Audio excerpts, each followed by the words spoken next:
thinker about documentary cinema, a curator, director of programs, and so on. And so it's an enormous... wannabe Borges and a wannabe Borges scholar and an essayist and so on.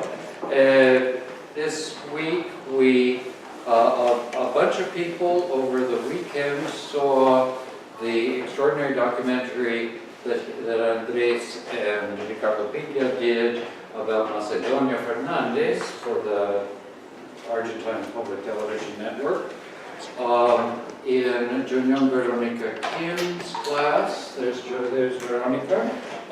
People are going to be talking next week about Andres's equally extraordinary film about his mother in India, Fotografias. On Wednesday night we saw the film 327 Cuadernos about Ricardo Piglia. There's a lot more work out there, including an incredible documentary, Montoneros, and Hachazos, and lots of other things.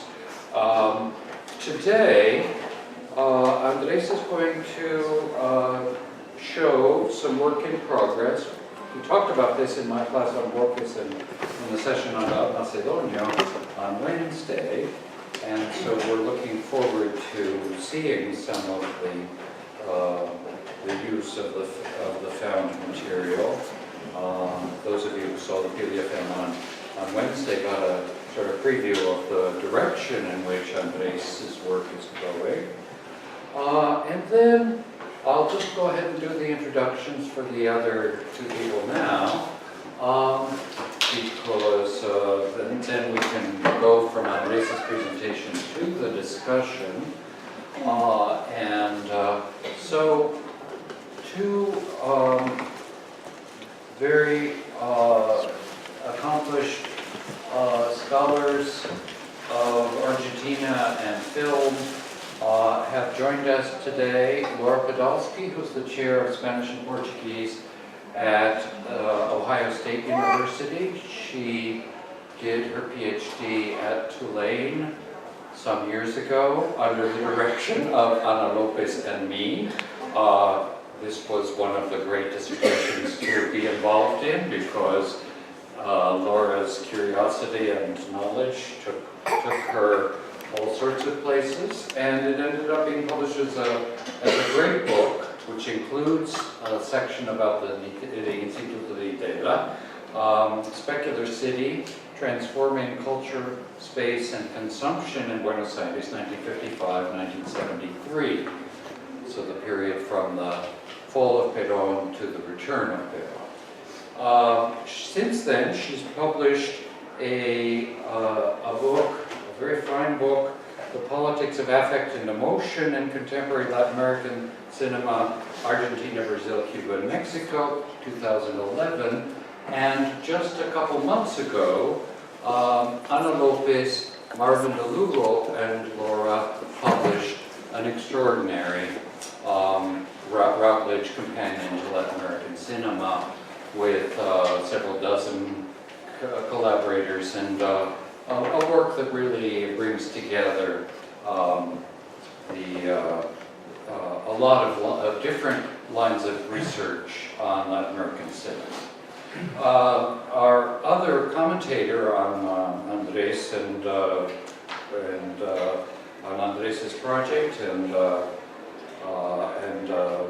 interlocutor for the discussion this afternoon is Rocio Gordon. Rocio teaches at Christopher Newport University in Virginia. She did her BA and MA at the Hebrew University of Jerusalem and the PhD at University of Maryland, and is the author of the recent book Narrativas de la Suspensión, una mirada contemporánea desde la literatura y el cine argentinos. And so we'll have Andres first, then Laura and Rocio, and then we'll open up. So I also should say thank you to Karen Goldman for making this event happen. And let me say that I think it's a real privilege also to interact with Andres in his other capacity as an organizer and curator.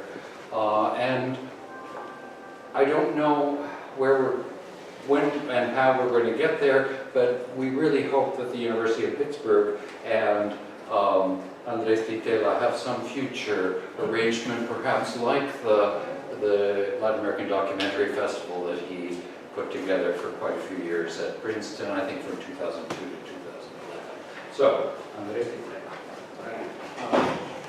Thank you very much, Daniel and Karen and everybody else. You're all over that side, most of you are.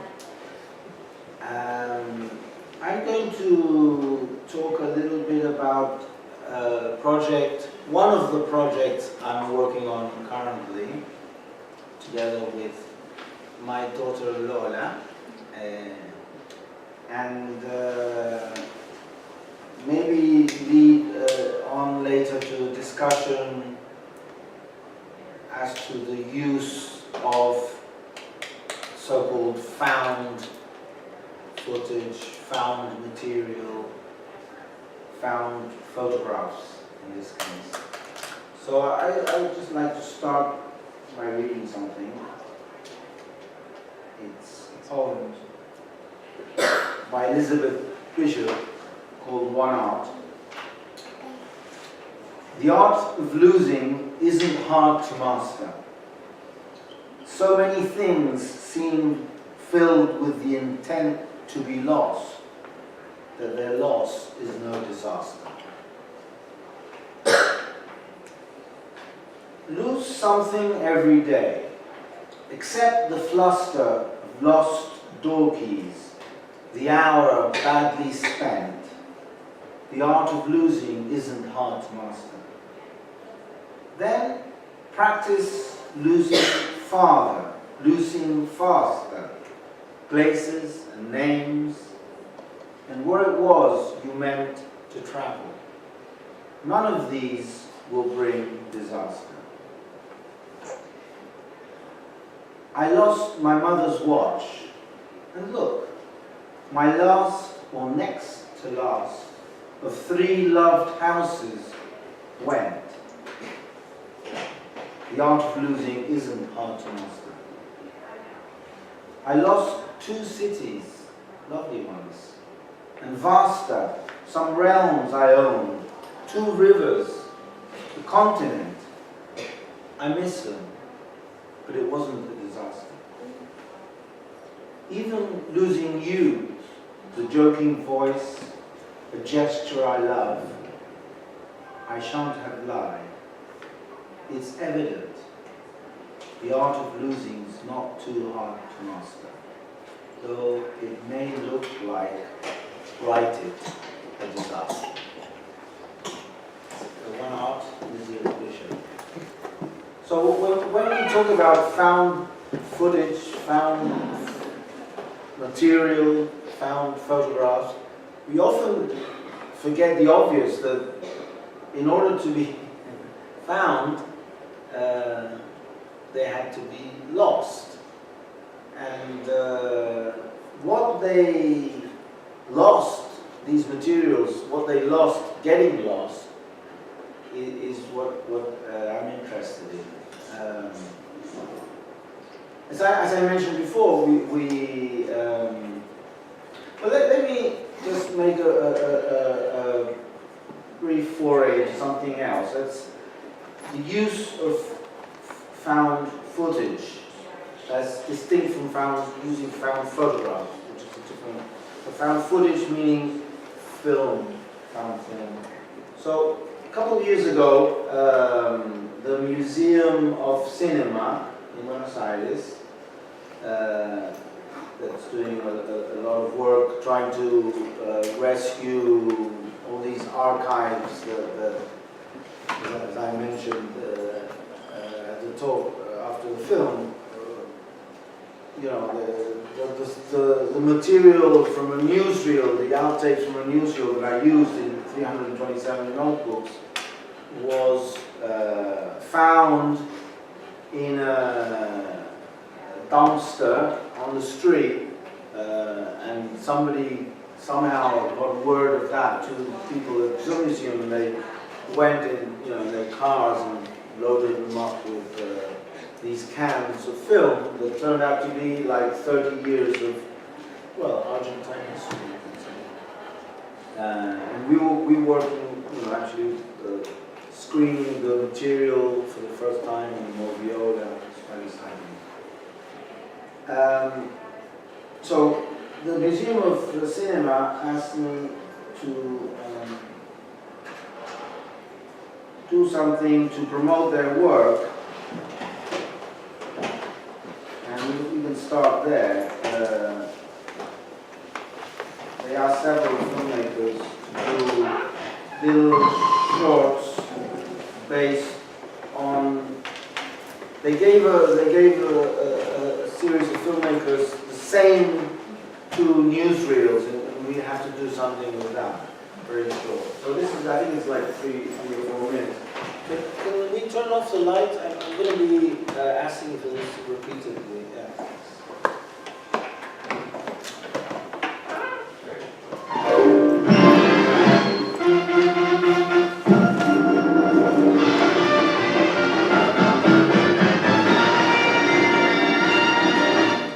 Existen en nuestra ciudad elementos antisociales que, aunque duela, debemos reconocer y debemos combatir.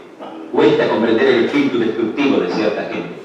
Un ejemplo: ¿quiénes son los que se dedican a romper, torcer y hasta cambiar los números de los postes indicadores de las paradas de los ómnibus y colectivos? ¿Contra quién va dirigida semejante iracundia? Contra el mismo pueblo al que ellos pertenecen. Es difícil encontrar un poste que no haya sufrido el atropello de estos inadaptados. Un individuo que actúa así frente a la sociedad es un peligro permanente que ande suelto por la calle. Todos tienen el deber de denunciarlo en defensa propia.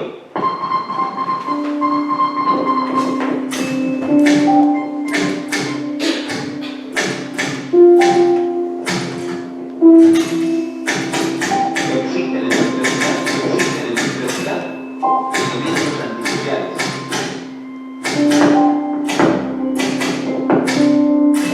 Existen en nuestra ciudad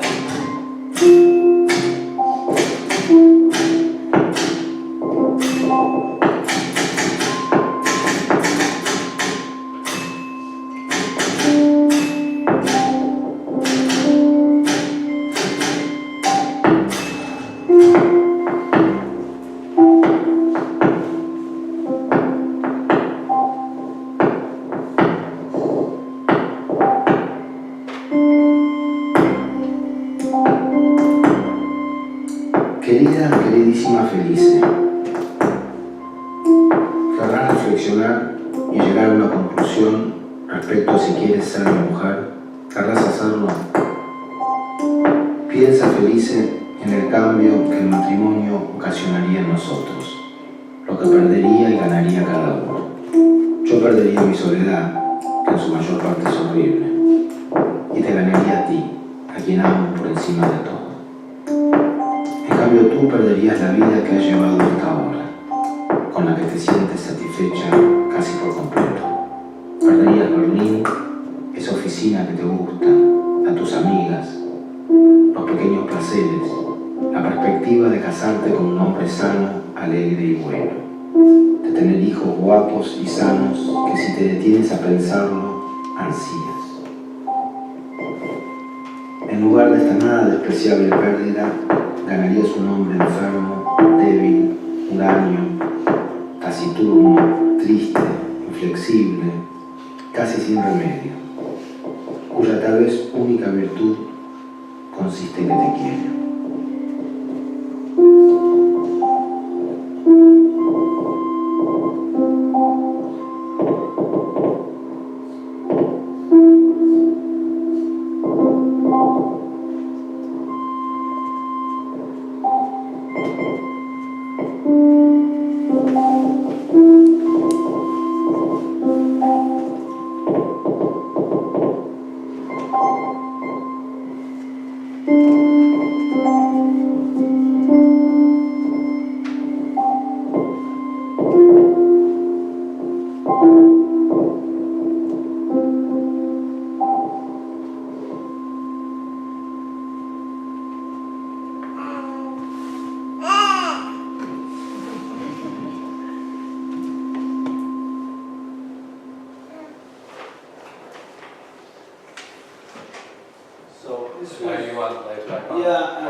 was a piece that I was doing simultaneously with the film 327 Notebooks, and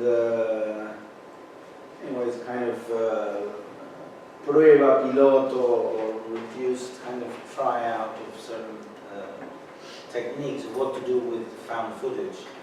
And I think here, just watching it now again, actually, I was just thinking that in a way, you have the two poles of at least my use of found footage, which is an initial adherence to the literal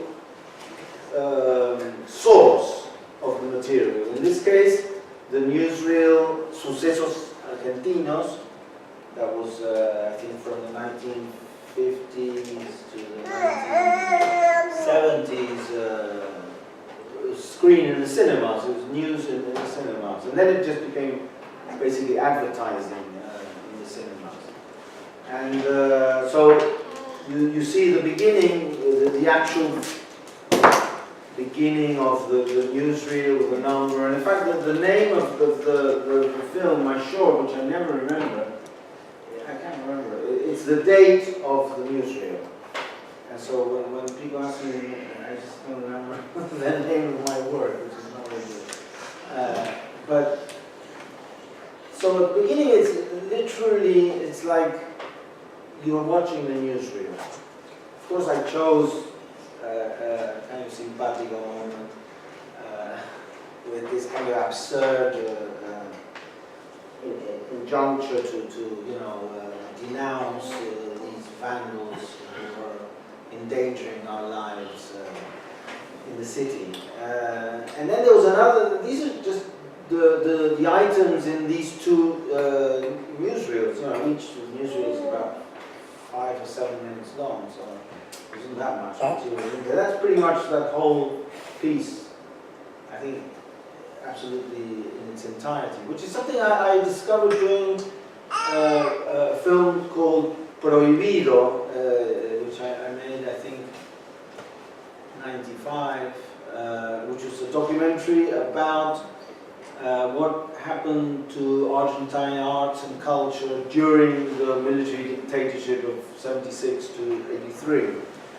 And there again, I came upon this interesting TV news items, and I found that often playing not the, of course you can't in a film usually use a clip, usually for kind of to illustrate something else, and very often it loses all kind of connection to the actual source where it was originally seen. So I was interested in trying to keep a little bit of the kind of rough edges of these clips, and not just using the elements that illustrated, say, somebody's account of persecution, but also the spectator would be aware that this was actually a piece of TV news from that period, so that had a certain inflection that was very important to keep in mind.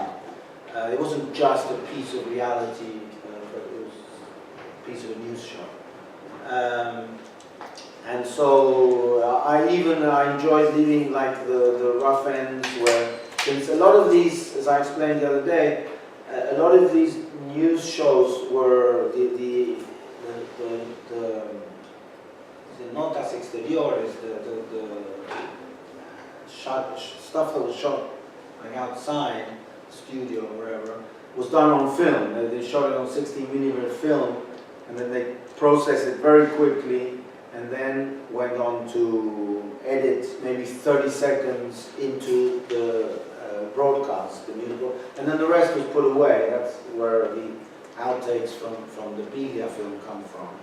So I enjoyed leaving maybe a few seconds extra till the camera run out. And sometimes you see these kind of expressions from the news people who were kind of smiling or very serious and then just kind of bored. And I think it gives it a feeling that somebody was making this and in a certain context. And my intention in that film, which is a little long, longer than I wish, but part of the fault is that I played these items in their almost entirety, or at least in sufficient length as to evoke in the viewer the feeling that they're watching the original piece. See what I mean? So here we begin that way, and then at the end, in 3.5 minutes, or however long this lasts, we're the complete opposite pole of this my usage of found footage, which is, it loses complete connection with its original source and who these people were, or the circumstances, and it becomes human beings who take on, well, in this case, this letter, maybe somebody recognized who the author was, and Certain Jewish writer in Prague. yeah, and In German. he was writing to Felice. So when you see this woman who's dancing, even for me, it's hard not to think that it is actually Felice. It's like words have this amazing magnetic power over images. That you know, there's this famous dictum by Bertolt Brecht that I think says, what does this picture of the crop factory, the armaments factory during the Nazi years and before and afterwards, what does it say about the meaning of this place without a caption? And Brecht did a lot of work. There's his wonderful work diaries, which Carlo Piglia first showed me, that use a lot of clippings from newspapers and photographs and comments. A lot of work with photographs. And then there's this other book he made a little bit from his diaries that's called ABC of War, where he again puts clippings, basically photographs with always with their original caption, photographs from say Time magazine, or I don't know if Time existed, Life, or with their caption, and then below the caption there's always a little elusive but slightly enigmatic poem that Brecht writes. So you have this kind of play between the image, the photo, the caption, the original caption, and the words by Brecht. So there's a kind of dynamic play. It's not, Brecht's words aren't giving the final word on this image or the caption. And the caption isn't either. So it's an interesting play that I'm interested in. So here again, you see two extremes in a way happening, and the image of this woman. This was a party in the Mar del Plata Film Festival in 1964 or something. I don't know who they are. Maybe somebody would probably recognize them. Which is another problem with devices, with the use of found material. They'll come back and sue you. And then there's a very kind of emblematic film made, I think in the 1970 or so, by, what's his name? Ken, he's famous, No. It's an American experimental filmmaker. No, it's another Ken. Anyway, shit, I don't know where I got this. But it's a film. Here it is. Shouldn't be seeing me. These are my secret notes. Everybody's looking for it. It's Ken Jacobs, sorry. I don't know if you know him. New York filmmaker, great guy. He made a film in 1970 or 71 called a perfect film, which was exactly, he found a couple of reels of TV news footage that were in a dumpster. And he just took the two, I think 11-minute reels and just spliced them together and called this a perfect film. You know, so this is a kind of perfect example of found footage usage in a very purist fashion by an experimental filmmaker. But sometimes found footage that is almost by definition made by somebody you don't know, often anonymous, sometimes the tables can be turned completely and found footage can be your own. Because when I was working on Fotografias, which Dan mentioned just now, I was in a mess. I really didn't know where to go. I had like a 3-hour-long edit, and I was lost because I was feeling that I wasn't being able to convey the nature of my experience in India. This was, basically, for those who haven't seen the film, it's a little bit about my mother, who was born in India, in Madras, and met my father and ended up in Argentina. And I had been to India once as a child, but it was something that I knew nothing about. I barely knew any of the members of my family, so it was a trip to meet my family, somehow part of, I mean, I'm half Indian, but I didn't really know it. My mother didn't convey much information as to her origins. And then I was reviewing this material and not knowing, you know, feeling that a lot of the stuff, a lot of the sequences weren't really telling the story of what I felt happened to me. And this is, I think, one of the things about documentary. I think documentary is essentially about trying to convey the experience of the documentary filmmaker or makers, how they experience this encounter with the real, so to say, this investigation, this shoot, the process of processing that material into a story. And in desperation, you know, the worst thing that can happen to a documentary filmmaker is to have to watch what he shot. Because we shoot a lot of material, a lot, like maybe 60 times what we're going to use. So the worst part of that job is to watch. When you're filming it, you're excited and lots of things are going on, and but then you have to watch it in this kind of cold light of, you know, sobriety, where all the sun is gone and it's just pure depression, and the images are never as good as you hope, and especially there is no thrill in the images, so you have to somehow try and reconstruct that. And I wasn't getting there, so what I had to face was an even worse nightmare, which is going back to see the original footage that you had discarded because you considered you cut down the usable footage to say 6 hours instead of 60. But now you have to go back because in that 6 hours it wasn't really the stuff you needed. And so this is really depressing, really, when you're watching this stuff, you're trying to watch it fast forward as much as you can, but then you might miss something.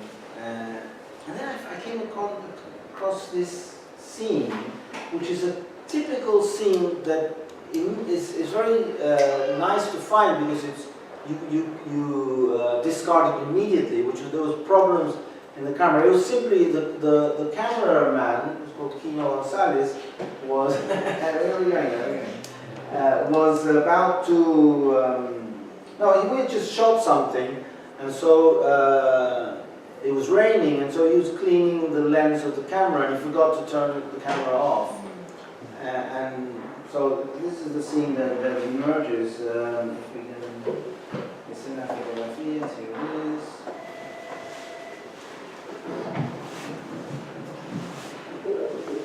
Pensé que todo lo que tenía que hacer era filmar el encuentro con la familia, pero todo parece estar sucediendo fuera de cámara.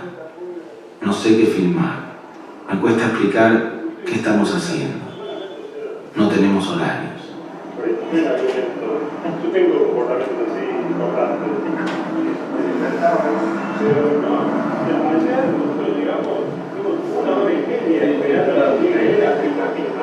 El equipo se empieza a inquietar. A lo mejor tendría que haber venido solo.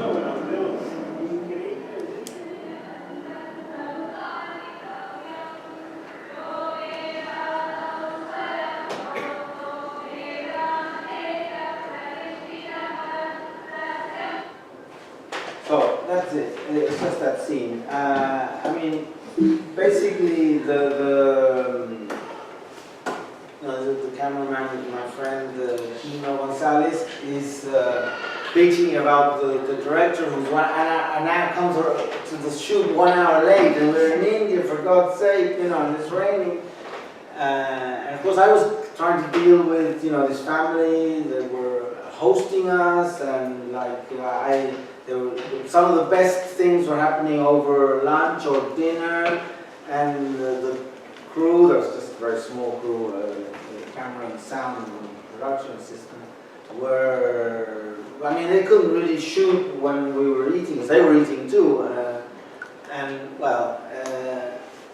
then I saw this, and I thought, this in a way, and in fact, the very fact that the camera is kind of unstable and there's a lack of equilibrium, and it was encapsulating what was going on, and my experience of being in India, in a way that some of the more deliberate scenes that I set out to shoot, or that I had thought about before going, that would be useful, because documentary filmmakers a lot of the time are actually sort of guessing what's going to happen. Partly to see who will speak, so I'll be on Dan, and then suddenly Lola speaking, and I wasn't prepared, and the light's wrong for Lola, so we're always kind of trying to think ahead.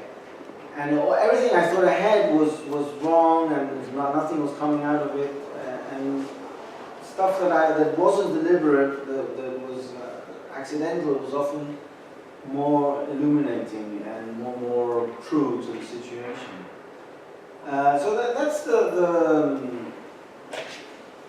then another twist about found footage. When your own footage, which you had discarded, you had virtually moved to the trash, suddenly you had to go in to the trash and fish it back out. So found material, and in the case of photographs, but we did mention the newsreels were also always, it goes through the trash. It's like inevitably you have to delve into the trash. Maybe your own trash, which you may think is less disgusting, but I think it's actually worse, usually. So this is to bear in mind. One day, Lola here and Lola's getting bored, so I have to include her now. Lola and I were walking along the street and around our neighborhood, and we came upon these two bags of, with the trash, but they'd been ripped open, and there were all kinds of like photographs and letters and stuff. So we started looking to see what this was, and people came walking by in our rather nice neighborhood, saying, "Oh my, what are these guys doing?" And so we got a lot of these pictures, and they had a very particular characteristic that a lot of them were ripped in half. There was many old pictures, like from the 40s and 50s, I think. And so we kind of reconstructed that situation. Lights,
So, this is a situation that actually happened, but of course we kind of recreated it sometime later. But this is, I liked Lola's instinct was to try and somehow put the pictures back together that had been ripped apart. And I thought there was something, as I said also the other day, every shot or every image in a film, and I think this is especially noteworthy in a documentary which is supposed to register a certain reality, is also and perhaps primarily metaphorical in value, because it's part of an assembly of shots that somehow tells a story or a fable, as Cecilia would say, about her own life story in her novel. So the act of putting together is, I think, also symbolic of maybe what I'm trying to do to some degree, that we don't know really who these people were, or who this guy perhaps was, why his pictures were all kind of ripped in half, and there's even half of his cédula de identidad, his ID, so we could quite easily find out who he was. And so in this box you could reconstruct the life. But do you want to? Perhaps you could just imagine a life, and it may be richer, because in that imagining you're also allowing maybe the viewer to view his or her own life. And I think that's what cinema, and I think especially documentary cinema does. It's a kind of complex optical apparatus that through apparently illuminating somebody else's life actually illuminates your own life, your own family. So the more room you leave for the viewer, i.e. the less information you provide, the more room there will be for the viewer. So this discovery led to, actually just by chance, or I was more attentive, led me to 2 or 3 other discoveries in the same Silicon neighborhood. It's full of people, basically, I guess, dying and children or whatever, Gerno or whatever, just not caring and dumping stuff on the street. So I started accumulating stuff. And then I started going out to look for photos. And so I found this place in Buenos Aires called Parque Rivadavia, where they trade records, CDs, old magazines, books, and so on. I found a nice copy of Sur, for instance, there, with the Borges story, quite cheap. And there's these people who go on Sunday mornings who basically used to be stamp collectors or stamp dealers or whatever, and now it's mainly coin and bills. I just can't understand who collects that stuff, but that apparently there is kind of interest. Stamps and so on are no longer very interesting to anybody, but there's still a few old guys. I mean, I like going there because I feel young, and sometimes Lola has the grace to accompany me on Sunday mornings, and some of the guys who have these stamps also have, of course, letters and postcards, and some of them also have family photographs that basically are brought to them by cartoneros. The cartoneros are the guys who, in Buenos Aires is full of people who are scavenging in the trash, exactly, to get cardboard or paper, which they can trade in for weight. And when a couple of, when maybe they know that there may be an interest, maybe in these kind of elements like a family photo album. And so that's where you get it. And this is a long story, so I'm making it a bit too long. But I want to come to this moment where one of these guys offers me a very nice album of family's photographs. Very nice, like in the 40s, mainly 40s, I think. And the photographs from the 40s are often very much nicer than the idea we usually have of, snapshots, which we perhaps associate more with the 60s and 70s. And they're often taken sometimes by professional photographers, and if not, they were taken by photographers or just amateurs, but who read the eye, who were into it as a kind of hobby. So often very nice pictures.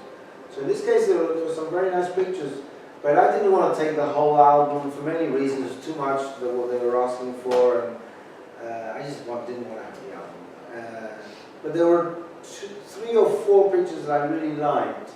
I said, can I just take, 2 or 3? He said, sure, yeah. And that moment when I took one of these photos that are stuck with a kind of special sellotape at the back and took them off the page of the black page of the album, it felt a little violent, like there was the last connection to some root or some context of the real life of the person in that photograph was getting lost at that moment.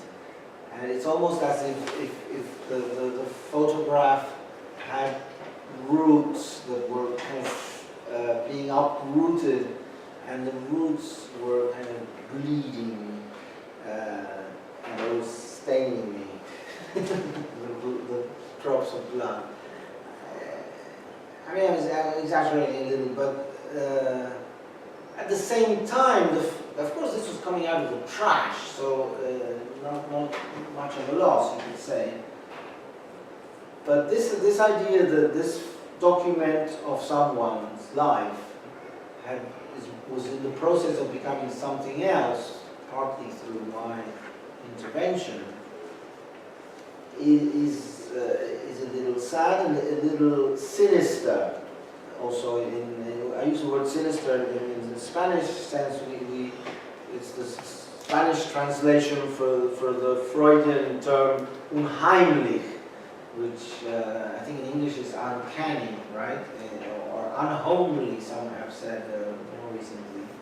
So it's a term that Freud used to evoke this feeling sometimes we have in nightmares or in some strange situations of deja vu or sort of eeriness, that we feel that there's something very familiar, maybe completely unfamiliar, maybe even monstrous, or vice versa, where someone familiar usually becomes monstrous, or I'm saying the other way around, sorry, where you find in the monstrous or in the strange kind of alien, you recognize your mother in the monster, for instance, or something like that. Sorry for the mothers. And there is something of that nature at play here. And for instance, Cecilia, my wife, who is not here, hates all this, these photographs. She thinks they bring home this kind of really sinister energy, because it's always related to death and unhappy stories. Why did somebody's life end up in the trash? You know, it's there's something kind of sticky and a little repulsive about all of this. But I'm using this to tell a story, and in a way, I'm giving it new life. I think the Oblivion illuminates the picture and ultimately the person who is portrayed in a new way, giving him a new life. He's no longer hated by the wife that tore the widow that tore this guy's photos to bits because he had done whatever he had done, and it becomes suddenly something else. And here in this final piece that I want to show you, it's a little longer than what we showed before, we get to try and tell a story with Lorna.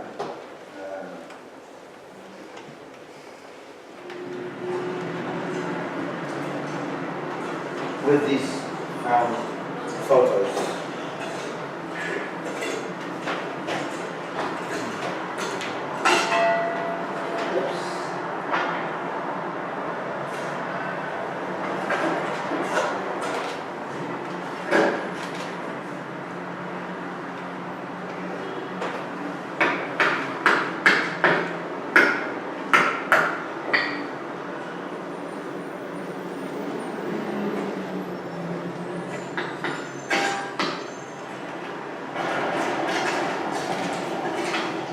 ¿Qué son estas fotos? Son fotos encontradas en la calle. Son fotos que aparecen en la basura.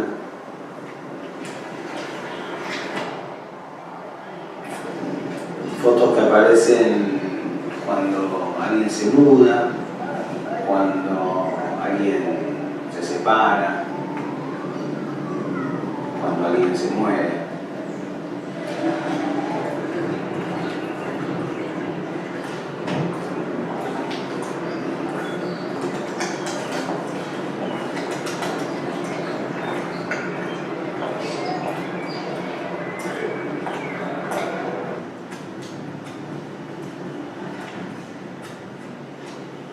Yo las junto, estas fotos, y trato de armar una historia, aunque son fotos anónimas y yo no sé quiénes son las personas y no están relacionadas entre sí. Y cada persona la puede ver de una manera distinta. Claro. Vos la ves de una manera y yo la veo de otra.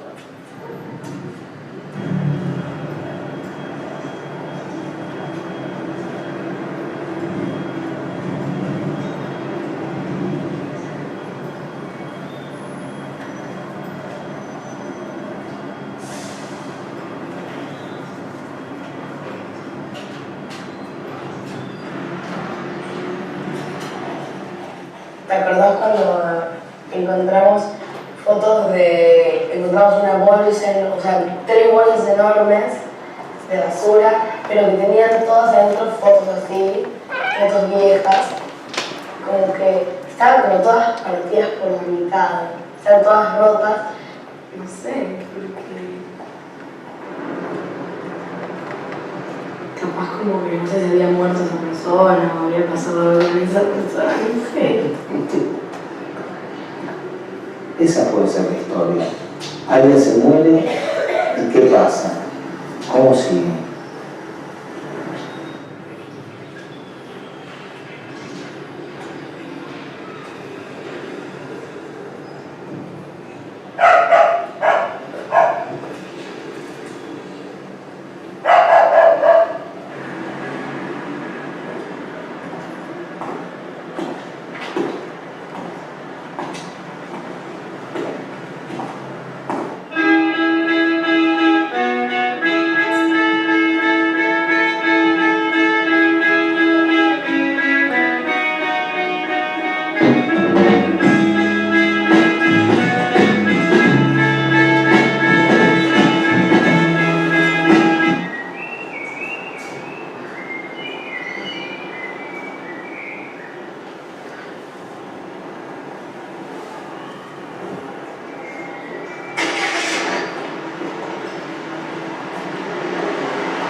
Próxima estación, Castro.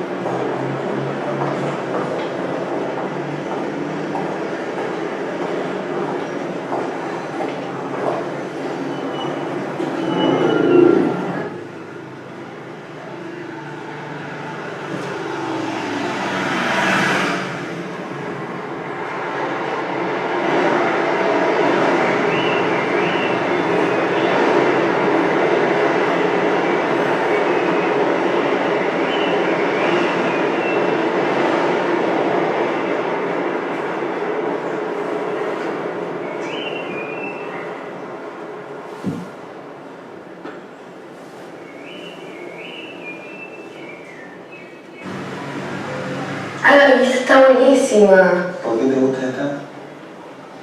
Pero es rara, es como... No te encontrás alpacas en cualquier lugar. No son alpacas. qué? Hace mucho que no lo veo.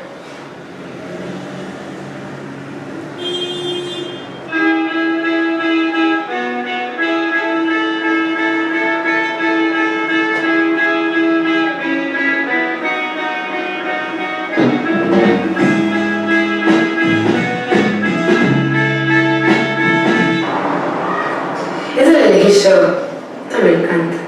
¿Por qué no? Porque se ven muy bien los rayos y no es muy complicado captar un rayo.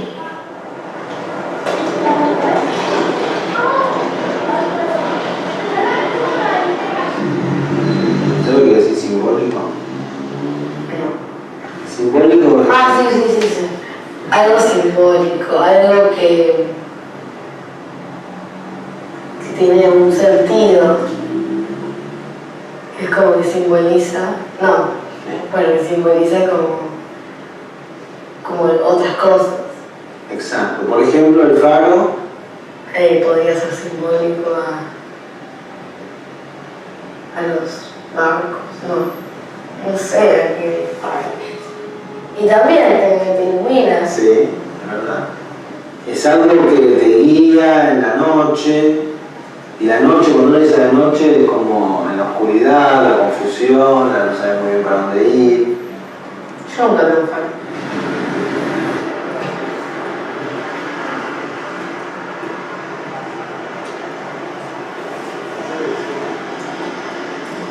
Esa foto tiene como título ¿Cuál es el título? una ola.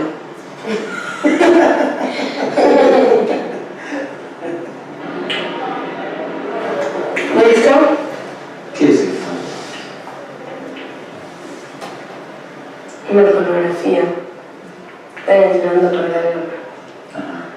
¿Es verdad?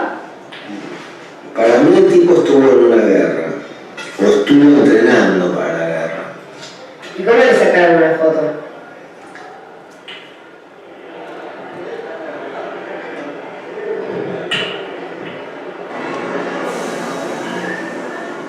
Buenos Aires, vista parcial.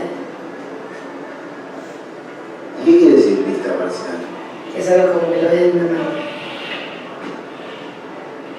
una manera especial, peculiar. Bueno, vos podés hacer una vista parcial distinta a la mía, por eso hicimos toda la expresión.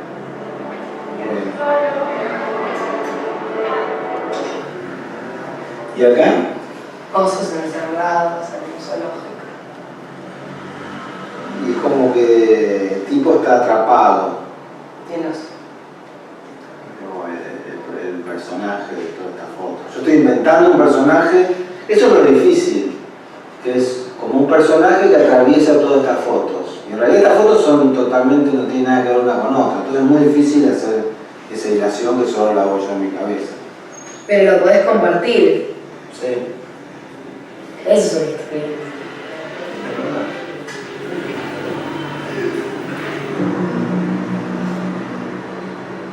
¿Y esta por qué te gusta? Lo que me gusta de esta foto es que es como un retrato del tipo como que vuelve a la infancia porque está en un autito chocador. No, Sí, el autito chocador es en la infancia. vos básico. Sí, con vos. Bueno. Pero está serio, ¿viste? Y está con corbata, no sé, es raro. ¿Sos vos?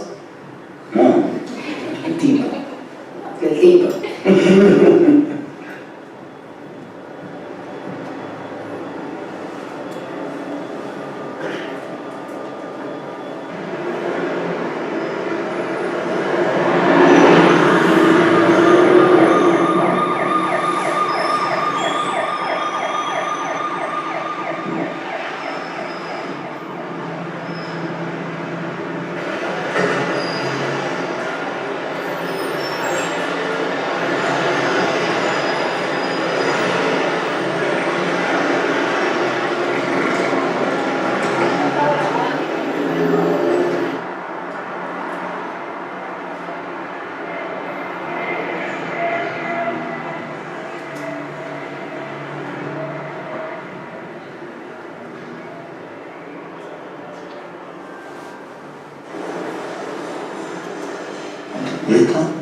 Un funeral. Cuando se muere alguien y le hacen como la entierran, es como, bueno, no sé, papá.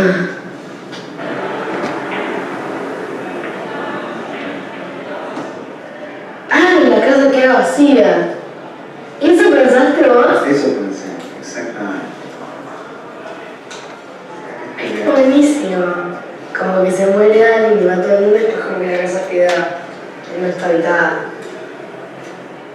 Solo está habitada por fantasmas. Fantasmas, papá. ¿Dónde estarán los que estaban en esta casa? Se fueron.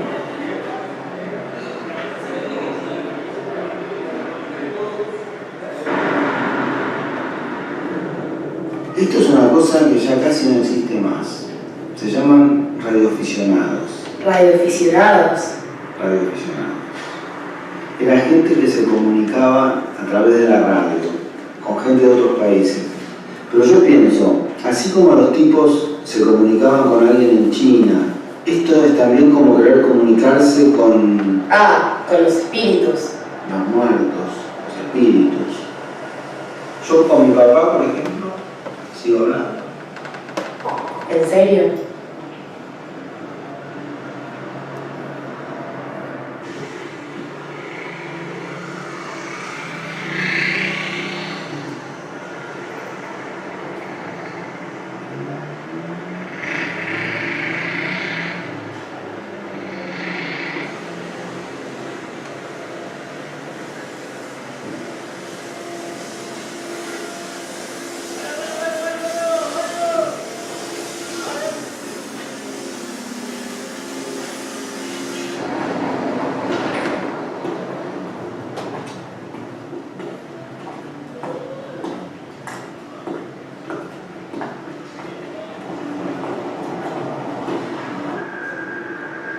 ¿Esto qué tiene que ver?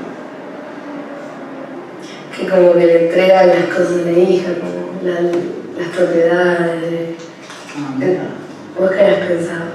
Esto es un disparate que voy a decir, Decilo. pero... Dale. Y acá es como un examen. ¿De qué? Y no sé, es como si de golpe se muere alguien y... No sé, hay algo que pasa que es como, como si fuera uno está sometido a un examen. Y acá te dan el Ah, lo de olvidarse, que voy a saber el duelo, algo así de lo que decías. Sí, el duelo puede ser. Pero para mí es como que dan las propiedades. Ah, bueno, está bien. Lugares. Pero está bien, la propiedad quiere decir la herencia. Claro, eso. Lo que recibís, por ejemplo, de tu papá. Vos vas a recibir un montón de fotos hermosas.